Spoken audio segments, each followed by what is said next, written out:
Unit 5016, he is trying to escape. Wait, He what? rammed into my car. 141. All units, 141. Unit 502, can you head to the location of Unit 501? A routine check by a New Mexico State police officer unexpectedly opened up to a terrifying chase. A nightmare for the officer who had just knocked on the window. Perform a pit maneuver at Cedillo Hill. The vehicle has been stopped. The unit has been disabled. Just when he thought he had successfully subdued the suspect, complacency led this officer to regret for the rest of his life. Command, shots fired. I've been shot down. Command, I've been shot. I'm bleeding. The suspect is fleeing westbound. 1 male, 1 female. Send 5-5 to my location immediately. In heavy breaths, the officer managed to report to command that the suspect was fleeing. The squad car had been rammed and requested urgent assistance. No one, not even those at the command center, could suspect they were about to enter a terrifying chase across the interstate. A nightmare in the New Mexico desert where even a moment's delay could cost lives. On February 11, 2022, a New Mexico State police officer stopped at a gas station in Edgewood, east of Albuquerque, to refuel. As soon as he parked, he was alerted by the store clerk about a suspicious customer, unaware he was about to face a series of horrifying chaos. A woman just went in there, and she's been in the restroom for a long time, and I went in to check and found a burnt piece of foil. I'm pretty sure she was using drugs in there. Is she in the Cadillac? Yes, she's in the Cadillac. Is anyone else with her? Yes, there's a man sitting in the driver's seat. The driver's seat? I'm going to check on a gray Cadillac. The employees at this gas station said they were doing drugs in the restroom, not in the car. Can you contact Edgewood and ask them to send support for me? In 2016, he tried to flee and rammed into a police car. 10-4, understood. Another unit is on the way. Unit 25. Can you go to the location of Unit 01? Unit 501 here. The suspect just left Pizza Hut, heading east on the road ahead. My vehicle has been damaged. Note, I don't have a siren, just lights on. The suspect's vehicle is a silver Cadillac, male driver, female passenger, tinted windows. They are heading east on Highway 333. It would be great to have aerial support. Just past the Tractor Supply store. Current traffic is clear, speed about 80 miles per hour, no obstacles ahead. The initial call was regarding suspected drug use in the gas station restroom. The suspect rammed into my car right before any interaction, clearly intending to flee. 10-4, understood. The suspect is driving the wrong way on the interstate, but has returned to the correct lane. The Cadillac swerved multiple times, crossing into oncoming traffic, then back to its lane without slowing down. It's estimated the suspect drove nearly 200 meters in just over 4 seconds, at a speed of about 165 kilometers per hour, heading straight for Mountain Valley. Eastbound on Highway 333, heading towards Mountain Valley. Unit 501, just to confirm your location, you are heading east, right? No, sorry, I'm heading west. I'm currently heading west. Sorry, I'm heading to Mountain Valley. Westbound to Mountain Valley 10-4. He's speeding over the limit at about 70 to 80 miles per hour, but driving quite steadily. Unit 14 reporting, I've turned the siren back on. The Cadillac continues to speed horrifically despite the blaring sirens behind it. But now the officer is ready for the decisive stop. Speed is 100 miles per hour. Traffic is still quite clear. Perform the pit maneuver at Cedillo Hill. The vehicle has been stopped. The unit has been disabled. Cedillo Hill, oh damn it. Command, shots fired. I've been shot down. Command, I've been shot. I'm bleeding. The suspect is fleeing westbound, 1 male, 1 female. Send 5-5 to my location. Unit 14 is sending 5-5. Unit 501, are you bleeding? Unit 501, let me speak to a supervisor. Shot by what? A gun. The Cadillac was just stopped at Cedillo Hill, but before the tires even came to a complete stop, the suspect pulled out a gun and fired the first shot, turning this chase into a deadly shootout. We have shots fired at the Cedillo Hill overpass. Unit 501. Can you describe the suspect's weapon? No, but I've been hit. Please send Unit 55 directly to my location. Damn it. Try to contact Unit 501. Ensure his condition before anyone arrives on scene. If you haven't done so, inform the captain. Sergeant Unit 14, understood. Unit 501, do you copy? 501 here. I think I'm okay. I'm bleeding, shot through the shoulder, possibly the chest. The suspect is fleeing westbound. I'm feeling a bit short of breath. Okay. 911 has been notified. I've informed an EMT living nearby. He'll be there soon, and we're also on our way there. I'll just stay put. I won't try to chase anymore. Oh, God. They're coming.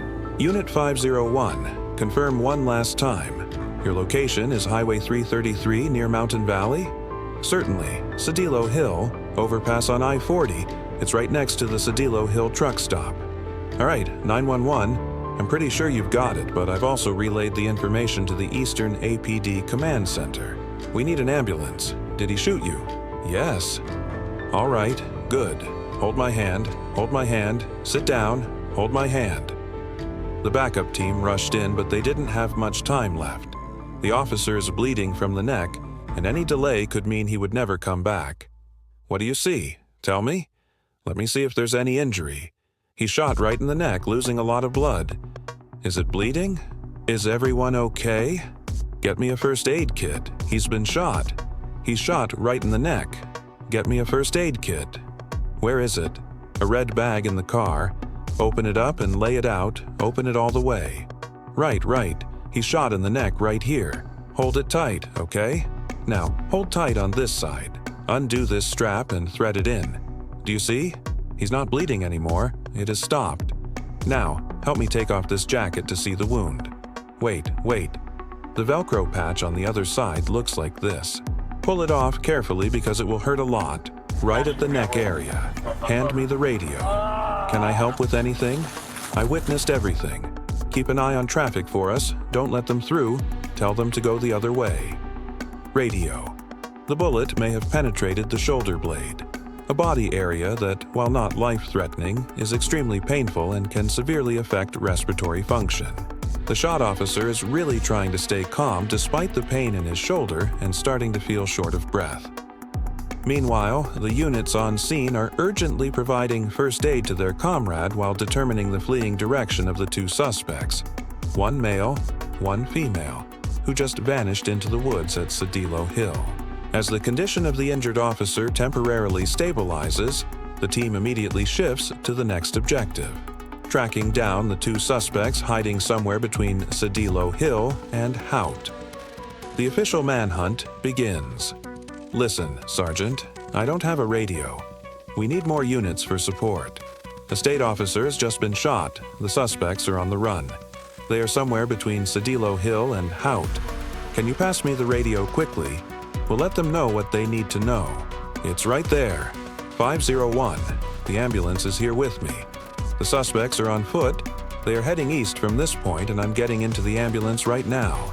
We need to start searching between Cedillo Hill and Shootout right now. One male, one female. They just had an encounter with the state police. They are somewhere between Cedillo Hill and Shootout. It seems they are walking back to Shootout. Are you okay? They came from Shootout. He chased them from Shootout and lost sight of them here. That's where they found him. He said he didn't see very clearly, but it was one male, one female. One male, one female. They're walking. Yes, they're on foot. What's going on, Dylan? How's everything going, buddy? All good. The officer, a former EMT, confirmed that the bullet struck the rotator cuff area, meaning the shoulder blade. While not a life-threatening injury, this area is close to many vital blood vessels and nerves of the body. Additionally, a puncture wound to the chest poses a risk of air entering the chest cavity, causing a collapsed lung. Meanwhile, other units have contained the area where the suspects fled. It's one male, one female, and the woman is wearing gray leggings. According to a witness near the scene, both crossed the barricade and slipped into the brush on the other side of the Cedillo Hill area.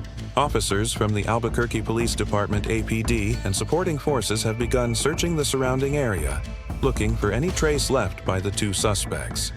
Police here. Anyone inside? Come out. Police here. Anyone inside? Come out now. Inside is pitch dark. It seems there's no one. I can't check this corner. Bando. Bando. As the suspects fled, did you see any type of clothing or colors? Do you remember anything? Did that man have a weapon? I know it's hard to remember all these details, but I was very, very focused at the time. I'm not lying. I saw them shoot him, and I just focused on him. I was about 60 feet, or about 18 meters away from the incident, but you didn't see anything? I'm pretty sure two people got out of the car, but you can't remember what they looked like. One was definitely a man, and the other, all I saw was something red flying up and someone staggering in the snow. Do you think you could identify the male suspect from a photo? The witness confirmed seeing both suspects but was not confident enough to testify in court.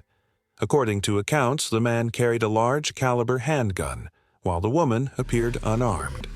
Both had average builds, the man about 5 feet 10 inches tall, the woman shorter.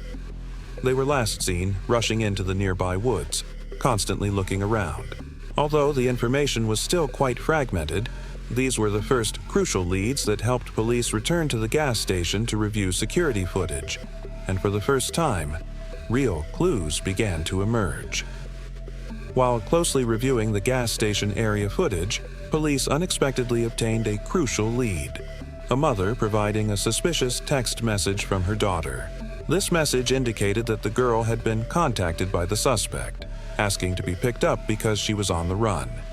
This was the first time the identity of the female suspect was revealed. From the clue in the text message, police quickly identified the woman who contacted her daughter as Alana Martinez. Meanwhile, the license plate of the Cadillac was found but led to a couple living in Albuquerque with no connection to the shooting. Later that same day, a photo of Alana suddenly appeared on Facebook, and the identity of this girl was immediately uncovered by the online community. A source revealed that Alana Martinez and her boyfriend were hiding in a house in McIntosh, a rural community just 30 minutes drive from the scene. The next morning, February 12, 2022, law enforcement from multiple units surrounded the house, quietly monitoring every movement, ready for an arrest. Two associates of the suspect were spotted leaving the hideout and were immediately taken into custody by the police. One was carrying a stolen gun, while the other drove a previously stolen Ford F-250 to Albuquerque, crashing into two other vehicles before being arrested along with the gun and some methamphetamine. Shortly after, Alana, along with her boyfriend, were also arrested. The official manhunt concluded. "Hey buddy, what's your name?" "Caleb Dustin L." "Caleb Dustin, look at me. Just because you have blood and all this, I'll make sure to document this, okay? Look at me quickly. Is your face hot, or are you feeling cold?" "I'm cold. Stay still." In 2020, he was sentenced to 1 year in prison and 5 years of probation for shooting from a stolen SUV while fleeing police. Within 9 months, Caleb violated multiple terms of supervision, escaped from probation 3 times, and eventually cut off his ankle monitoring device to flee. A warrant was issued, but he completely vanished until arrested after the shooting. Soon after, Caleb was brought into the interrogation room.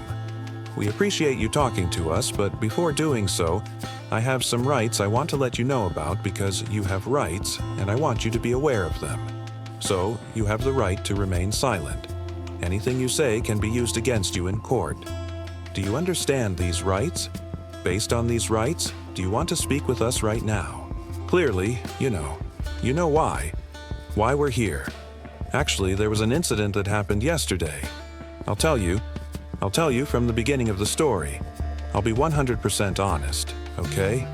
My girlfriend, I and her, we had an argument. She's at the gas station. They said she was using drugs there. She's crying in the bathroom or restroom or something. Is this your girlfriend? Her name is Alana. We were sitting in the parking lot, just resting and relaxing a bit. Probably for about 45 minutes. We didn't want to draw attention or let anyone call the cops, you know. But then that cop showed up out of nowhere, very aggressive right from the start. He slammed hard on the window trying to open the car door. He yelled, "Get out of the car! Get out of the car now!" Then continued to shout. So I backed up and hit the gas to run away.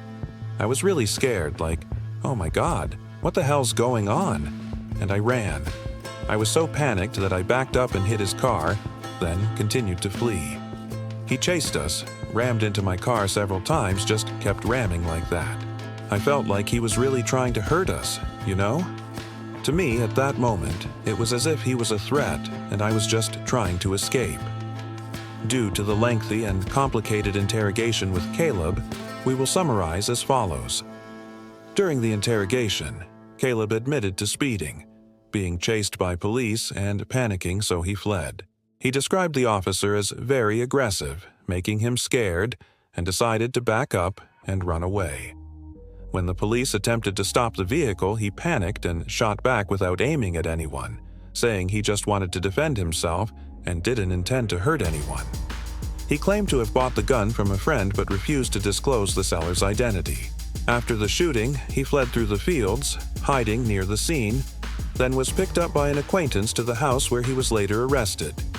When police surrounded the house, they used tear gas, causing him to panic, open the door, and run outside. As for his girlfriend Alana, he continuously insisted she was innocent and not involved in anything. Both were heavily addicted to fentanyl, but Caleb claimed he was the one holding all the drugs. When asked about who picked him up, Caleb refused to disclose the identity, but investigators later confirmed it was Layla, his aunt, and his uncle Daniel, who brought him to the house in McIntosh where he was arrested. In the interrogation room, investigators tried to persuade Caleb to reveal the whereabouts of the weapon used in the crime, emphasizing that they were not concerned about who had it or any side issues. They just wanted to recover the evidence for the investigation.